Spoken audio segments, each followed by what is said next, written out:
Okay, so I just read about this new software development workflow called Superpowers, and it's really intriguing how it approaches coding.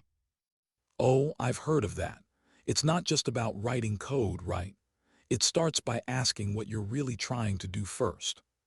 Exactly, it teases out a specification before even thinking about code, which is a huge shift from typical coding practices. That's fascinating.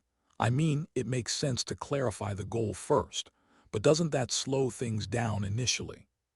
It might seem that way, but it actually saves time later by creating a clearer plan, so it sounds like a win-win.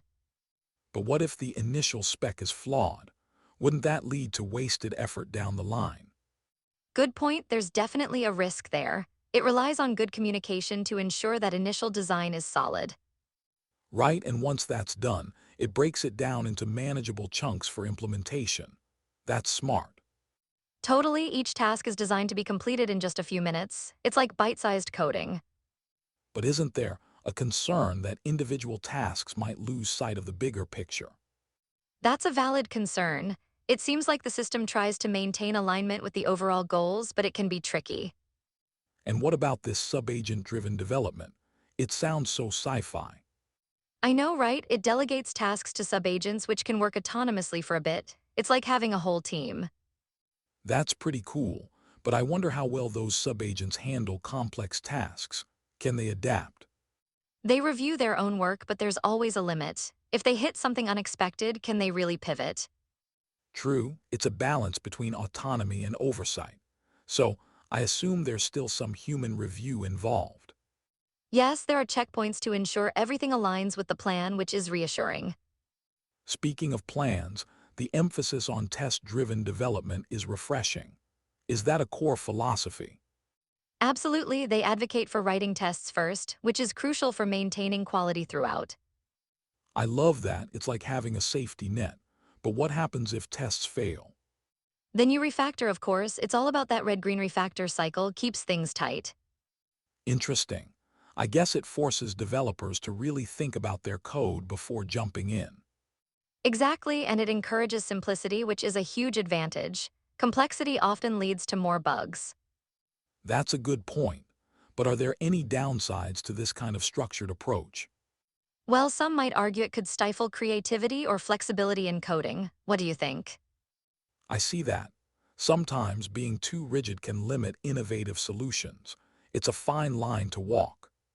Definitely, but I wonder if the structured approach actually encourages creativity by providing a clear framework. That's a fascinating perspective. So, it's more about knowing the rules before breaking them. Exactly, and the documentation encourages contributing to the skill library too. It's all about collaboration. I like that. Open source collaboration can lead to rapid advancements, but how do you monitor quality?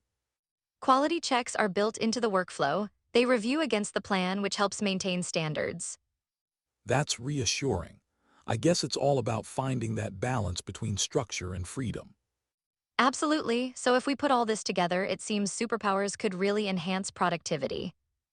For sure, but I'm curious, do you think this model could apply outside software development?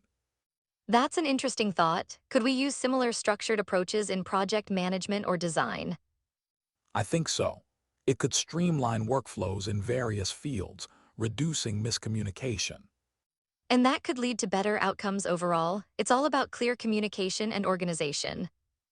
Exactly. So, what do you think is the biggest takeaway from superpowers?